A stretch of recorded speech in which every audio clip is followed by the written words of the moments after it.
সাধারণত কি হয়, আমরা ভার্সিটিতে লাইফে আসার পর ভুলে যাই যে আমরাও হচ্ছে খেলাধুলা করে এসেছিলাম, আমাদের শৈশব ভুলে যাই, আমরা পড়াশোনায় ব্যস্ততা থাকি, ক্যারিয়ার নিয়ে আমরা খুব চিন্তায় থাকি। কিন্তু বাংলাদেশ ইসলামিক ছাত্র সংস্থা আমাদেরকে সেই সুযোগ করে দিয়েছে, আমরা আবার আমাদের শৈশব ফিরে গিয়েছি।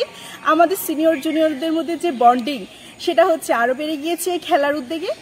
আর তাছাড়াও যে হারা জিতা ওইটা আমরা কত সহজে মেনে নিতে পারি, সেটা হচ্ছে যে এই খেলা আমাদেরকে শিখিয়েছে। এখানে আমরা সবাই এনজয় করেছি, আমাদের হলে সব মেয়ে এনজয় করেছিল, সবাই অংশগ্রহণ করেছিল, সবাই অনেক মজা করেছিল। এখানে আমরা কয়েকজন বিজয় হয়েছি, কয়েকজন হেরে গিয়েছি। আমরা যারা হেরে গিয়েছি তাদের কারোই মনে দুঃখ ছিল না, সবাই হাসি মুখে ওটা মেনে নিয়েছি। আর যারা জিতে গিয়েছে তাদের জন্য আমাদের অনেক শুভেচ্ছা। এখানে খেলাধুলার মধ্যে ছিল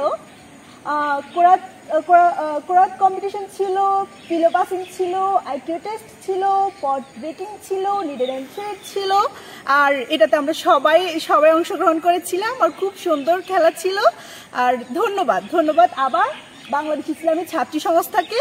আর আশা করব আগামীতেও এমন আরও অনেক ধরনের ইভেন্ট থাকবে যেখানে আমরা সবাই অংশগ্রহণ করব।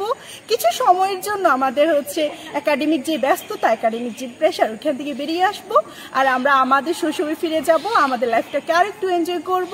আর সবচেয়ে বড় বিষয় হচ্ছে যে আমি সাধারণত হচ্ছে পিলো পাসিংয়ে সবসময় দেখতাম মিউজিক থাকতো, বিভিন্ন হারাম অ্যাক্টিভিটিস থাকতো, যে ছেলেরাও থাকতো, কম্বাইন্ড ফ্রি মিক্সিং ছিল।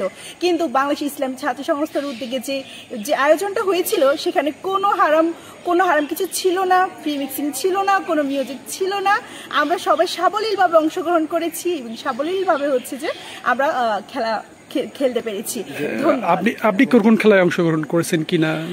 হ্যাঁ, আমি খেলায় অংশগ্রহণ করেছি। আমি হচ্ছে পিলো পাসিং এ ছিলাম, আমি আইকিউ টেস্টে ছিলাম, আর নিডল এন্ড থ্রেডে ছিলাম। যদি 24-এ